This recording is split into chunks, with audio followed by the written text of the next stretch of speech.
নিয়ে বসে আছে আর রাজা দান কার্য করেছে।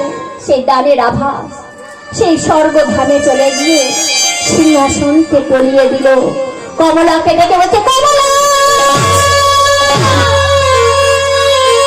কমলা কমলা, দেখো দেখো কোনো ভক্ত বিপদে পড়েছে, না হলে আজ আমাদের সিংহাসন এমন ভাবে বলছে কেন?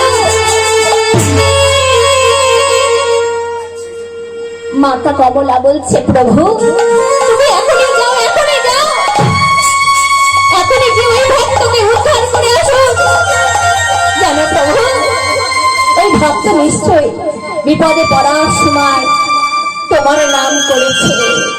তাই শ্রী হরি নারায়ণ বলছে, কমলা আমাকে এখন মধ্যধামে গেলে হবে না, আমি এখানেই বসে ধ্যান যোগে জানতে পারবো কোন ভক্ত বিপদে পড়েছে। তাই রাজা নহুষ দান কার্য করছে। তাই শ্রী রামচন্দ্রকে বলছে, রামচন্দ্র দেখো দেখো, তোমার পিতামহর কথা শুনলে তুমি অবাক হয়ে যাবে। তারা কোনো কুকর্ম করেনি, তাই তোমাকে রাক্ষসগুলিকে ধ্বংস করবার লাগে মনে এত ব্যথা লেগেছে।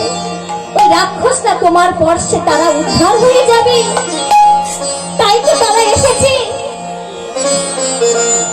তাই সে কমলা আমার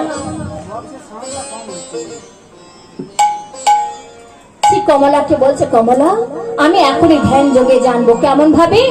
ওইখানে প্রভু আমার